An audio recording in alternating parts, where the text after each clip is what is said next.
So what are you going to be talking about at Freedom Fest?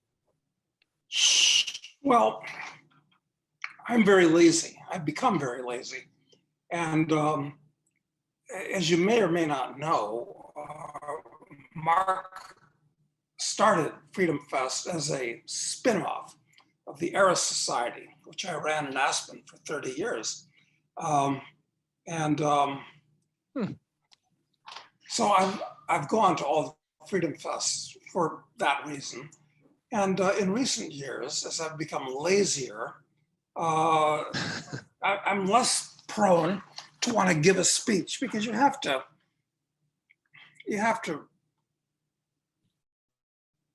when you're writing a speech, you have to be, it takes time to logically present these things. So the answer to the question is now I'm not giving any speeches anymore. All I'll do, if they want me to show up, and I guess they still do, I'll sit on a panel and give off-the-cuff remarks on whatever the subject is, but not a formal presentation. So in answer to your question, that's what I'm going to be doing. I'm going to be on a half a dozen panels on various subjects, and I'll just, talk about whatever comes up. So tell me some of the fascinating things that you see today that people should be thinking about, because I mean, this is interesting times, and clearly, if you've been involved for all these years and all of that, so what do you see as today? What do you think are the positives of what's going on today, and what do you think are some of the big negatives? Because we seem to live that to me, that's the biggest downside of the internet, Doug, is that we live in a cesspool of negativity in which people act as if there's nothing positive going on. I'm not a Pollyanna by any stretch of the imagination, though I do have the right glasses, by the way. I mean, and we could make these available to you. So sometimes I just got to put the rose-colored glasses on and see the world that way. But well, I'm afraid that I'm going to have to add to the negativity at this point, because put it out there. From the point of view of personal freedom of the individual, there's very, very little good that's going on in the world. The state, which has been on an accelerating trend of ascendancy since the beginning of the progressive era with Teddy Roosevelt, it's reaching a crescendo now, where all the world is woke and it's all about being a social justice warrior and raising taxes. And of course, in Washington, Washington itself has been captured by genuine Bolsheviks. And I'm not just saying that to be flip, I'm saying it because these are actually the same people, the whole Biden-Harris crew. These are exactly the same people from a personality point of view and a philosophical point of view that captured France in 1793, that captured Russia in 1917, captured China in the 60s. They're the same damn people. And it's a real problem. They're very dangerous, and they're not going to waste this opportunity. So, figure it out. I gave you 3 examples of major countries where bad things happen with these kind of people, and it's going to happen here in the U.S., I think. So you think it's inevitable that this will happen? Well, I'm not sure anything is inevitable, but the odds are overwhelming. The spirit of the century is on these people's side. The trend has been growing and in motion for the last 120 years in this country. They have control of everything right now. They have control of the government. They have control of the money supply. They have control of the medical system. They have control of the corporations, the entertainment industry, everywhere. They have control of the education industry, where all the kids are indoctrinated from grade school on up. So why should this turn around?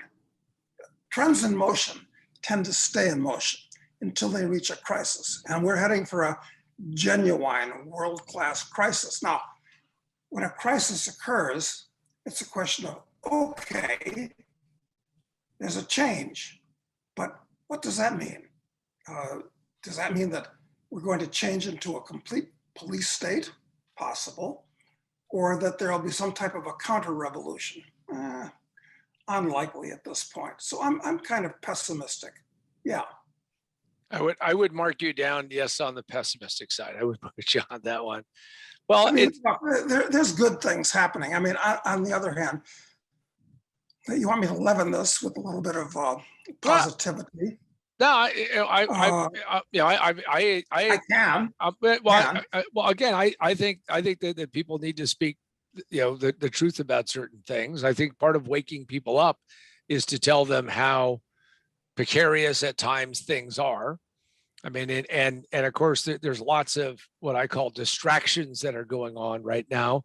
This woke thing is a distraction, and is an energy black hole suck that that too many people actually pretend is real, and that becomes a problem because people end up getting that, that they're trying to combat this amorphous cloud, which is a waste of time. It's better to focus on the more important things. And I'm glad that you're so blunt. I mean, I don't, I'd rather hear that than to have somebody tell me, oh no, it's just, this is just a phase, because I do believe that this is a time where we have a lot of interesting and dangerous trends going on.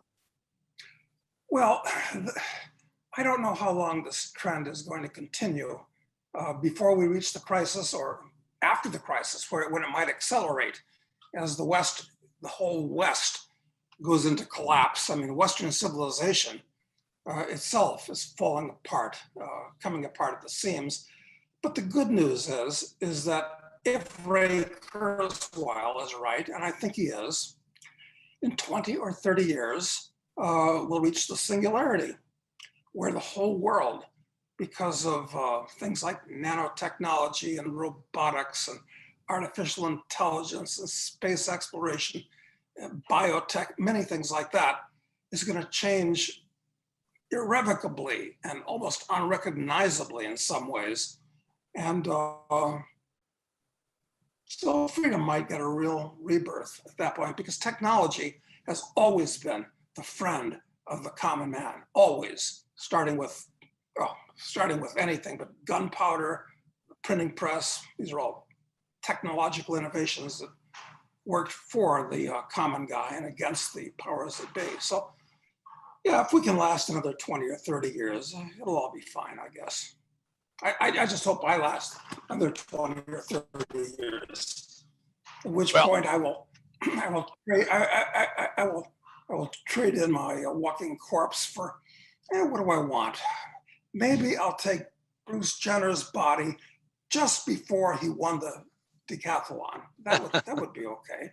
We'll use that as a template. There you go. So what do you think about some of the things that are out there like cryptocurrency then?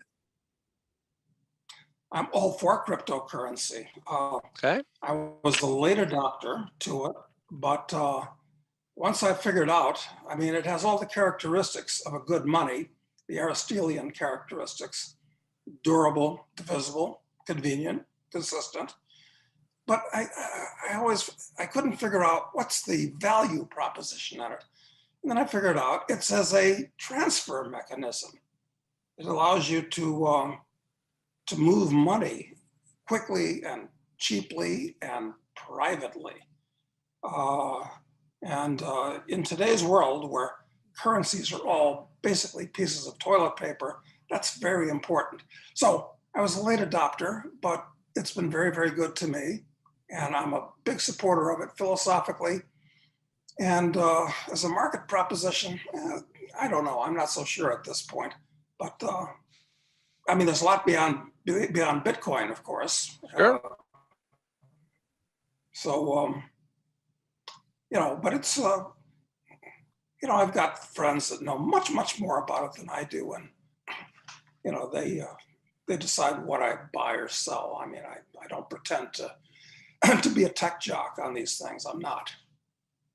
Well, it appears, and again, this is my view of it. It appears that with China cracking down on the miners, that will actually be a plus for freedom, not a net negative, in my opinion, because what it will mean is that the miners will move to more free climes. And in fact, I would have thought the Chinese government would have embraced being the mining capital of the world for Bitcoin. But in fact, they have gone the other way, which I think is a positive because they are actually looking backwards instead of looking forward. That's my thinking. What's yours? Well, I think all of the world's governments, I mean, with the exception of anomalies like El Salvador, which is places like that are going to adopt Bitcoin instead of the dollar. Because why should anybody use the US dollar? It's the unsecured liability of a bankrupt government. But all the big governments are going to clamp down on Bitcoin as their currencies start falling apart. They don't want the average guy to be able to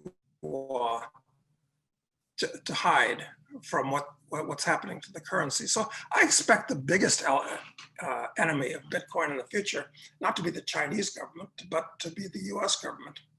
Okay. But we'll see how that works out. But I do believe that China making the move that they did actually pushes, because I thought they were going to be able to get to a commanding position, because those who can mine it, just like mining gold, those who could mine it the least expensive, most cost-effective way would in fact have a certain power position and be able to then call some shots. But apparently they do not like the uneasiness of their people having some access to freedom in that regard. All right, what are some of the other areas that are on Doug Casey's mind? I mean, we've now kind of plumbed a couple of depths, but give us a couple more, and then we'll talk about why people should come to Freedom Fest. To maybe get a little bit of a boost in a positive way, but maybe not, but at least get a dose of reality. So what are a couple other things that are on Doug Case's mind?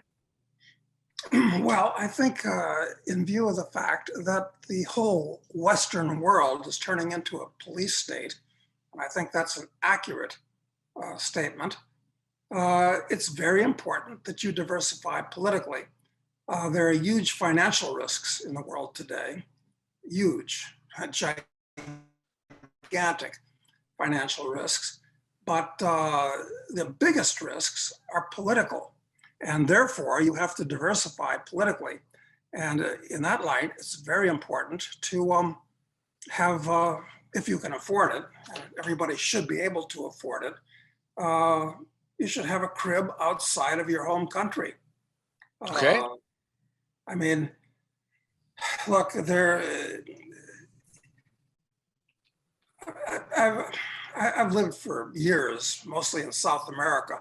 And one thing you learn in these third world countries is that everything can change with an election or a revolution, which sometimes happens. Right. And when that happens, you don't want to be there, probably. I mean, sometimes it's really serious, like what happened in Russia in 1917 or Germany in 1933 or China in 1948. We can go right down the list. Vietnam in 1975. I mean, it's one thing after another. Rwanda and whatever year they had that dust up and killed 1 million people with machetes. So you want to be diversified politically for lots of reasons. That's a real takeaway thought. Unfortunately, most libertarians, who I presume most of our listeners are poor as church mice. Libertarians, and I am a libertarian, I'm an anarcho-capitalist, as a matter of fact. The problem with most libertarians is they talk the talk, but they don't walk the walk. In other words, they understand the theory of money, but they don't have any. They're like Karl Marx that way. Libertarians are like Marxists. And the joke about what Mrs. Marx said to Karl one time, she said, "Karl, stop writing about capital and get some of it." Big problem with most libertarians. Of course, cryptocurrencies have been a real boon to libertarians. Sure. I think as a proportion of our population, there are more libertarians in that than anything else. So we got lucky there. So when you say that you're an you said anarcho-capitalist. Anarcho-capitalist. So what do you mean by that? you're not familiar with the term, or you just Well, want I'm, me I'm to? just trying to make sure other people know what it is. I mean, it Oh, wasn't until I went to Freedom Fest that I started hearing that. But I mean, I'd like to hear your definition of it, because obviously you've thought about it and you've labeled yourself with it. So what does that mean? yes. Well, I've been an anarchist since actually since about 1970, about 1974. It's when I became identified as an anarchist. It's when I read a brilliant book called The Market for Liberty by Morris and Linda Tannehill. Interesting story about how I discovered that book and then republished it and all this type of thing. But it's free. You can Google it. And I recommend people look it up and read it. Short read, brilliant, however. An anarchist is one that doesn't believe in the state, doesn't believe in the validity of government. I'm not talking about I want one party or the other party, or a little government or a big government. Of course, I want a little government if I have to have one, but I don't believe in the legitimacy of the state or government itself. That's what an anarchist is. Now, anarchists have gotten a bad and undeserved reputation because there are a lot of leftists and communists that call themselves anarchists. They're not. Anarchists have become identified as the guy with the black cape and a little round bomb with a fuse lit. It's ridiculous. It's the kindest and gentlest of political philosophies. And anarcho-capitalist is to distinguish what I'm talking about from, leftists that call themselves anarchists. I'm let's say a total laissez-faire capitalist, which an anarchist really has to be. Well, that's interesting, because I identify myself as a libertarian, small L, and a capitalist, because I believe in that people should go out and make money, and we should have commerce. I do not believe in corporate welfare at all. And in fact, real brief aside, when Obama bailed out General Motors, I mean, I always liked the company's, cars and that type of thing from when I was young. And I was actually at an event, and there was a Chevrolet booth, and this is a race, and they were giving away lots of free merchandise. And the guy says, "Hey, we'll give you free merchandise." I said, "Don't want it." So why not? I said, "Well, because I don't support government motors."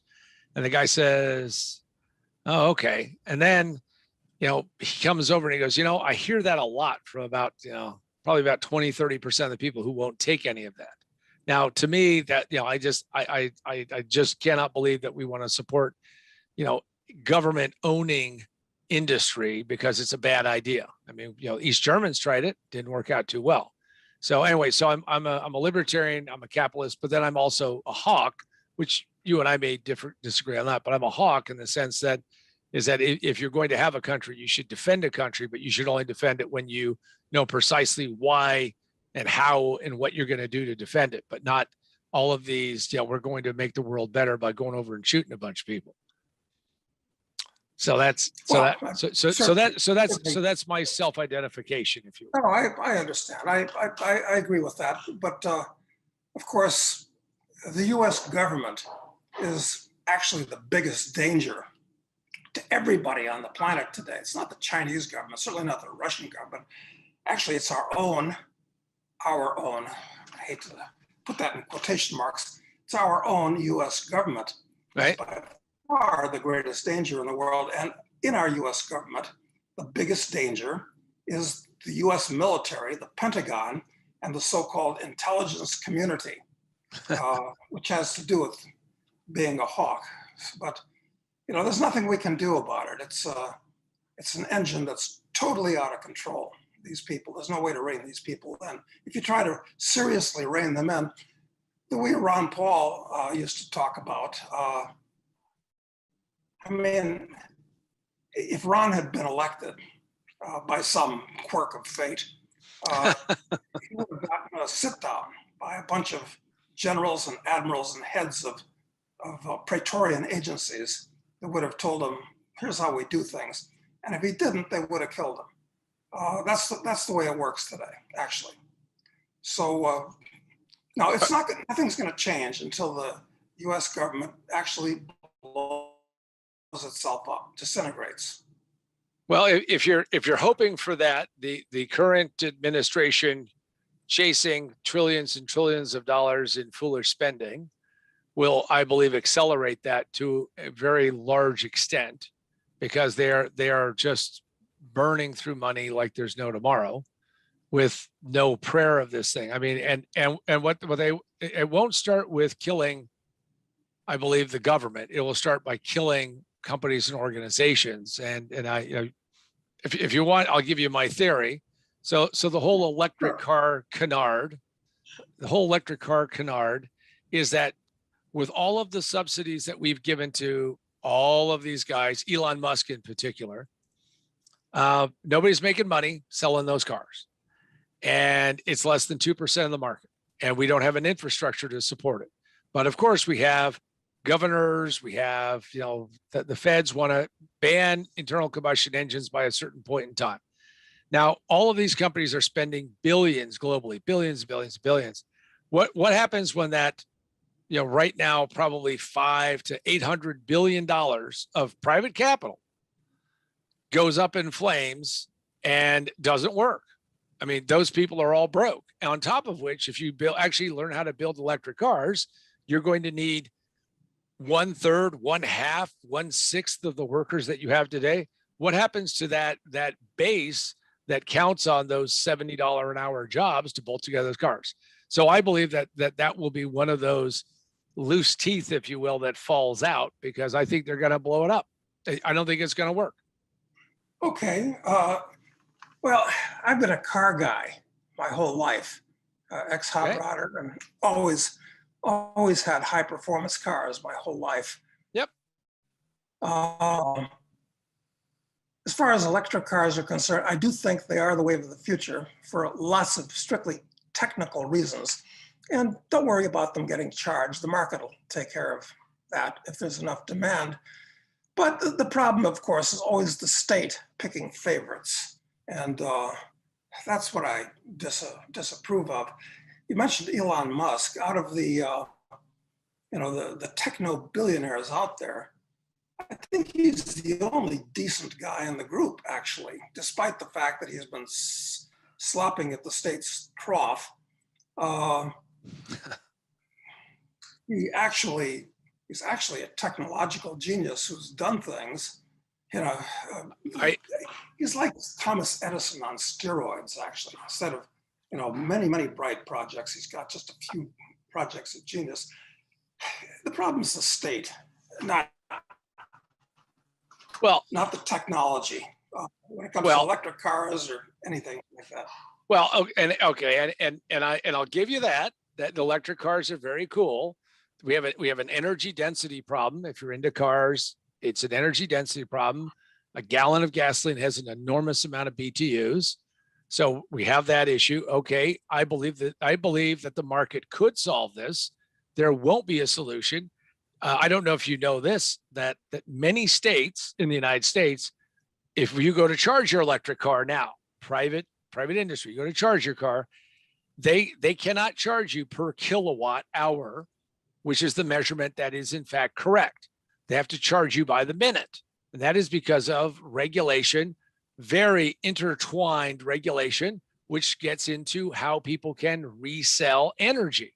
Now, I didn't know that, because I don't have an electric car at this point. Interesting. It's the state. The state is the problem. The technology is going to take care of itself. No, but I agree. But when a greenie approaches me and says, "Well, we're going to go this direction," I said, "So where is three things, bunch of things? So where's the executive order which eliminates that problem? If you want to do that, if you really want to fix this problem, you can. If you love signing executive orders, sign an executive order. Imagine if you were going to go in and say, I want to go buy, 10 pounds of beef, and they say, "Oh, Doug, okay, we're gonna charge it by, by the liquid weight of it. What were you talking? Wait a second, not the. I mean, I want solid. No, we can't do that. Well, it's ridiculous. So anyway, you are right about the state. So you and I would agree on that because I think the state is in the middle of that, which is why I honestly do not agree that global warming must not really be a true problem. I mean, maybe you could call me a Luddite. No, it's not. No, it's not. Global warming. It's all bullshit. I mean, these people that talk about global warming, they don't understand apparently that the Earth has been warming and cooling for the last 4.5 billion years, and that's going to continue. So that's nonsense. Of course, the other thing that's complete nonsense is the COVID hysteria. But both of them militate towards the growth of the state and power for the state. So two more things that aren't going to end well. Understand. All right. Well, on that cheery note, I really enjoy our conversation. So what kind of hot rod? What church do you pray in for hot rods? Did you have a church that you prayed in? Well, actually, early on, I had Cobras, the original Cobras. I had two 289 Cobras. I had a 427 Cobra. Wish I had all three of those cars because they'd be worth in between $1 million and $2 million a piece today. At least they were just used cars. Had lots of Corvettes, early model Shelby GT350s. Last car, well, I guess I'm selling it, but maybe I'm not going to bother. I've got a Porsche twin turbo, and I don't know what I'm going to want to get next. Since I'm unfortunately over 70 at this point, it's unseemly to drive a real hot rod car. So my daily drive is a Mercedes 550 SL, sporty and fun to drive, but it doesn't look like I'm trying to pick up teenage chicks, which I'm not. Oh, okay. All right. So you cleared that one up. Just in case we're going to get comments on the video. Is that well? Right. So that's interesting because the Cobras obviously were an interesting. You talk about something you could not do today what Carroll Shelby did. I mean, it was fascinating to watch him do what he did. No, it'll be out of the question. And in the defense of General Motors, and there's very, very little I can say in defense of that worthless behemoth, is that they should have spun off Corvettes as a separate company years ago. But I'm a big fan of the Corvette because it's dollar for dollar. There's more performance of all kinds in that car than any other car on the face of the planet. I liked Vets a lot. My sadness is that to me once you go government, I mean I just as the Italians say, you're dead to me. So I just kind of move on from there. But you just gotta let it go. So well, and I actually had gone to Carroll Shelby's place in Vegas, not the new bigger one, but the little hole in the wall that he had when Carroll was still alive and his family was running it. And it was just laughable because you could, because Shelby was always about this, because there's no free lunch in Carroll Shelby land. So we're sitting there, my mentor and business partner, now he's long gone. And we're sitting there they said, would you like to tour? And we said, sure, we'd love a tour. Now this is, I don't know, 10,000 square feet or something. And they said, okay, it's $10 for the tour. So we give them $10 and, first thing you do, okay, here's a closet, and then they take us back there. Well, the coolest thing that we did see was Carroll's 427, the one that he drove on the street. And it had the side oiler, dynoed at 660, old measurement, but 660, and didn't have any fabric in the car at all. No carpet, didn't even have the snaps, didn't even have the pretense of the snaps. And I said, where the hell is all the other pieces? And he goes, Carroll said, anything that weighs anything has got to be like gone. got to be gone. It's just, I want nothing, no weight at all. So that was pretty cool. I really liked seeing that. And that was worth the $10. Well, and do you happen to know what the weight of a 427 Cobra was? I'm gonna guess, and if I win, Doug, I don't know what I get in not Vegas, but Rapid City. But my guess is like 2,200 pounds. That was the 289 Cobra, which weighed 2,250 pounds. The 427 weighed 2,400 pounds, Wow. which is pretty amazing considering that was a much bigger engine than the 289. Oh yeah, huge engine, engine. Yeah. Very lightweight. I mean, it's hard. I don't think there's any car you can buy today that weighs less than about 3,500 pounds.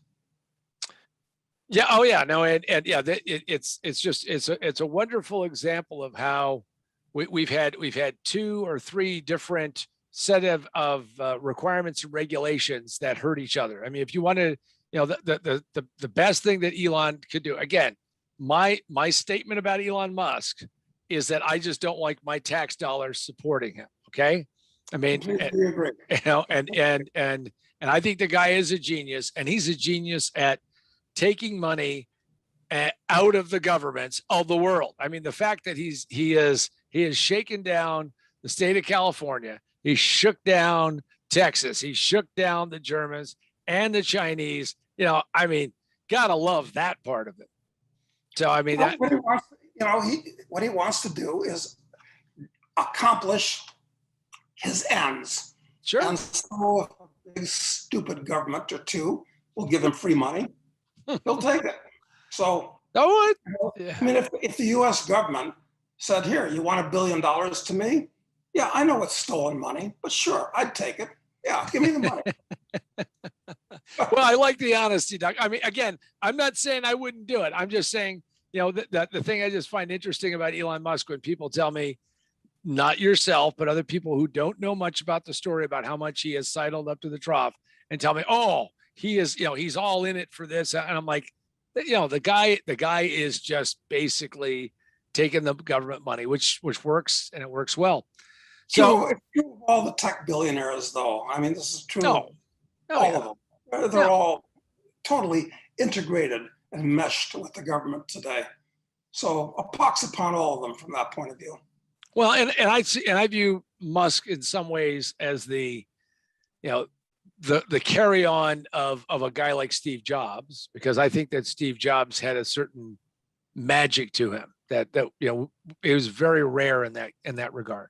Because if you look at actually how he ended up living and sadly dying, but how he ended up living, he didn't build the 28,000 square foot house on an island. He didn't do all this. I mean, he wasn't poor, but here was a guy who wore New Balance sneakers, I mean, and invented amazing things. So let's do a little bit of and I do this with everybody, which is we're going to do a pitch to get people to come. And yes, I just said that word, to FreedomFest, and nobody's paying me to do it. And, I'm surely not paying Doug to do this. So, all right. So why should somebody come to FreedomFest, Doug? Well, hit me with your best shot, Doug. Come on, give it to me. Because it is a place where you can meet and greet about 3,000. I think that's the number this year. Like-minded people. And like-minded people, if you're a libertarian, certainly if you're an anarcho-capitalist like myself, are few and far between. And another reason is that I will be there signing my latest novel, which is Assassin, which talks about, it's the third in the series, talks about,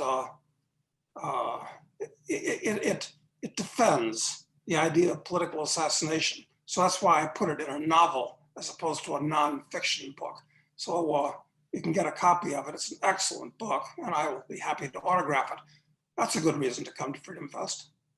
All right. So if you have not made your reservations for July 21st to the 24th in Rapid City, South Dakota, go do that right now. You'll get to meet Doug, and I can tell you that he doesn't pull any punches from what I can tell. and you'll get to see his book or his series of books. And that's a cool thing. I'm going to give everybody directions on how to get there. All right. And, I think we can get you there. So the first thing you do is, and you don't need Google, you don't need a computer. You locate Interstate 90.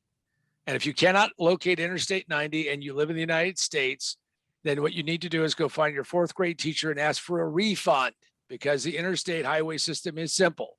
Find Interstate 90. Determine, are you east or west of Rapid City, South Dakota? If you are east, head west, get to the wide spot in the road in South Dakota. That will be Rapid City, about 78,000 people, and you'll find Freedom Fest. If you're on the west side, because I don't want to just make anybody connect dots, go east until you hit that wide spot in the road, and you will be there. You have no excuse. I have seen people say, I've always wanted to go, but I couldn't figure out where it was. You just heard where it is. Doug, any final words? I mean, does that get people there? Did I are the directions clear enough, you think, to get people there? As much as I hate flying, I'm going to fly. Okay. I So- understand. I understand, but I just have heard so many people over the years tell me that they were always going to go, but they couldn't figure out how to get there. So whenever I do an interview, I give people explicit directions. So that way, if you're really serious about it, this isn't quite like Woodstock, but maybe it's close, just get there. So the Woodstock for libertarians. There won't be that much in the way of music, sex, and drugs in Rapid City, but that's not a reason not to go. So. Well, Doug Casey, you've been a lot of fun to talk to. And I look forward to meeting you face to face. And any last final words? Do you have anything you want to end on? Keep your pecker hard and your powder dry, and the world will turn. Don't worry. Don't sweat the small stuff. I guess when you get wisdom like that, what else can you say then? I want to thank Doug Casey, our guest today on It's a Paul World. Hopefully we will see you in Rapid City, South Dakota. Thanks, John Paul.